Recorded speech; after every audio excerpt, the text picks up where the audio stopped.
Vamos lá, gente. Estou aqui de volta. Essa é a nossa terceira aula da semana, tá? Eu vou dividir essa aula em 2 vídeos, tá bom? Para ficar mais fácil de assistir, tá bom? Então, essa terceira aula, a gente vai falar sobre a representação do espaço geográfico. Então, na segunda aula, a gente falou. Vamos recapitular. Na primeira aula, a gente falou sobre paisagem e os elementos, né, que compõem as paisagens do espaço geográfico. Na segunda aula, a gente falou sobre orientação no espaço geográfico. E nessa terceira aula, a gente vai falar sobre representação do espaço geográfico. Como é que, ao observar, eu vou fazer a representação desse espaço, tá bom?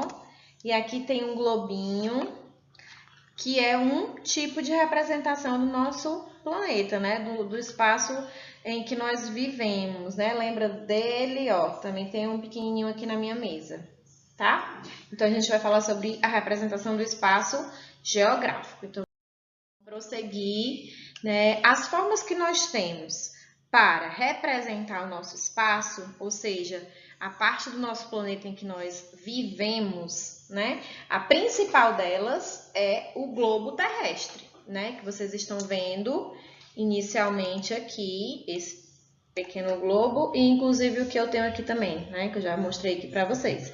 Então, essa é a principal forma de representar o nosso planeta, que inclusive é a representação no seu formato original, né? Ele representa o formato original do nosso planeta. A segunda forma é esse globo aqui planificado, ou seja, nós podemos ter o planisfério, que é esse segundo que nós estamos vendo aqui, tá? Então, o globo, tal como a Terra vista do espaço, tem a forma de uma esfera. Alguns mapas representam toda a superfície da Terra, ou a superfície terrestre. São os planisférios. E ainda nós temos outros tipos de mapa, que são os mapas de partes menores do nosso planeta, tá? Então, a gente tem aqui os mapas que representam parte da superfície terrestre, né? Por exemplo, o mapa de Fortaleza, o mapa do município de Calcaia, enfim, o mapa do estado do Ceará. Eles representam partes menores do nosso planeta, tá certo? Então, vamos passar aqui para frente. O que são mapas, né? Os mapas são instrumentos de representação da realidade. Isso significa que eles reproduzem uma determinada área do espaço, para que assim possamos nos localizar nessa localidade, saber onde ela se encontra ou obter informações diversas a respeito. Então, assim, os mapas, eles são extremamente importantes na geografia. Todo estudo que você vai fazer, você precisa ter um mapa de localização daquele fenômeno estudado, né? Eu vou estudar, por exemplo, a produção agrícola do estado do Ceará. Eu vou colocar ali um mapa localizando cada tipo de produção agrícola. Eu quero estudar, eu quero representar os principais pontos turísticos do município de Fortaleza. Eu vou pegar produzir um mapa mostrando ali os principais pontos turísticos da cidade de Fortaleza, né? Então, assim, o mapa ele é extremamente importante para espacializar o fenômeno estudado dentro da geografia. Mas também ele foi muito utilizado como uma maneira de localização também, né? Quando as pessoas viajavam para outras cidades, outros países que elas não conheciam bem, elas utilizavam os mapas como forma de se orientar, né? Olhar ali o nome das ruas, qual percurso poderia fazer. Hoje a gente utiliza o GPS para isso, né? Os mapas possuem, como já dissemos, muitas funções. Eles podem nos ajudar a localizar uma rua, um endereço, ou nos auxiliar a pensar no melhor caminho de deslocamento entre um endereço e outro. Como eu falei, isso era mais antigamente, né? Hoje a gente já utiliza o GPS que tem no nosso celular. Em outros casos, eles podem nos fornecer informações, como a distribuição da população em um determinado país ou o tamanho das cidades de um estado, entre inúmeras outras possibilidades. Os mapas, portanto, possuem uma grande importância e também ele tem grandes informações, né? Como eu falei para vocês. Dentro da geografia, a gente utiliza o mapa em tudo que é assunto que a gente vai estudar, certo? E agora sim, esses mapas, eles sempre foram produzidos, lá no início eles eram produzidos de maneira mais superficial, mais artesanal. Não se tinha uma tecnologia apropriada para fazer os mapas, né? Os cartógrafos, que é o profissional que trabalha criando, elaborando os mapas, fazendo os mapas, né?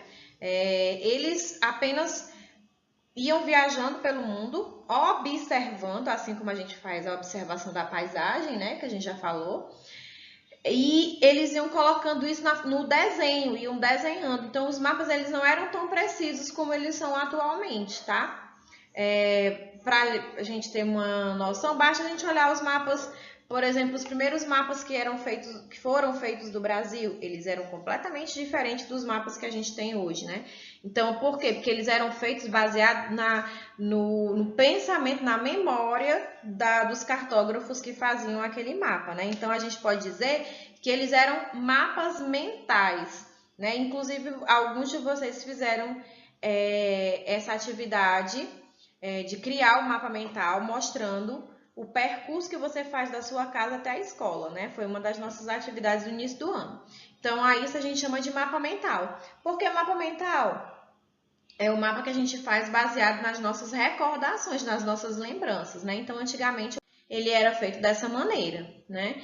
Então, para realizar a leitura dos mapas, é necessário saber, primeiramente, qual é a visão adotada na criação deles, ou seja, como essa pessoa que criou o mapa, ela observou essa área, esse espaço. O mapa é sempre um espaço da Terra visto do céu, ou seja, sempre que o mapa é feito, ele é observado de cima. É claro que antigamente não acontecia isso, né? Até porque não tinha como fazer. Entretanto, existem duas formas de isso ser feito. Existe a visão oblíqua, que é um espaço da Terra visto do céu em forma diagonal, como se o observador estivesse de cima, mas vendo um pouco de lado. Então, mais ou menos assim, ó. Eu vou pegar aqui esse meu... Olha que fofurinha, gente. Como ele é bonitinho. Deixa eu ver se eu consigo colocar aqui para vocês verem aqui. Tá? É um cactozinho. Então, como se eu estivesse observando um objeto na visão oblíqua, mais ou menos assim. Eu coloco esse cacto aqui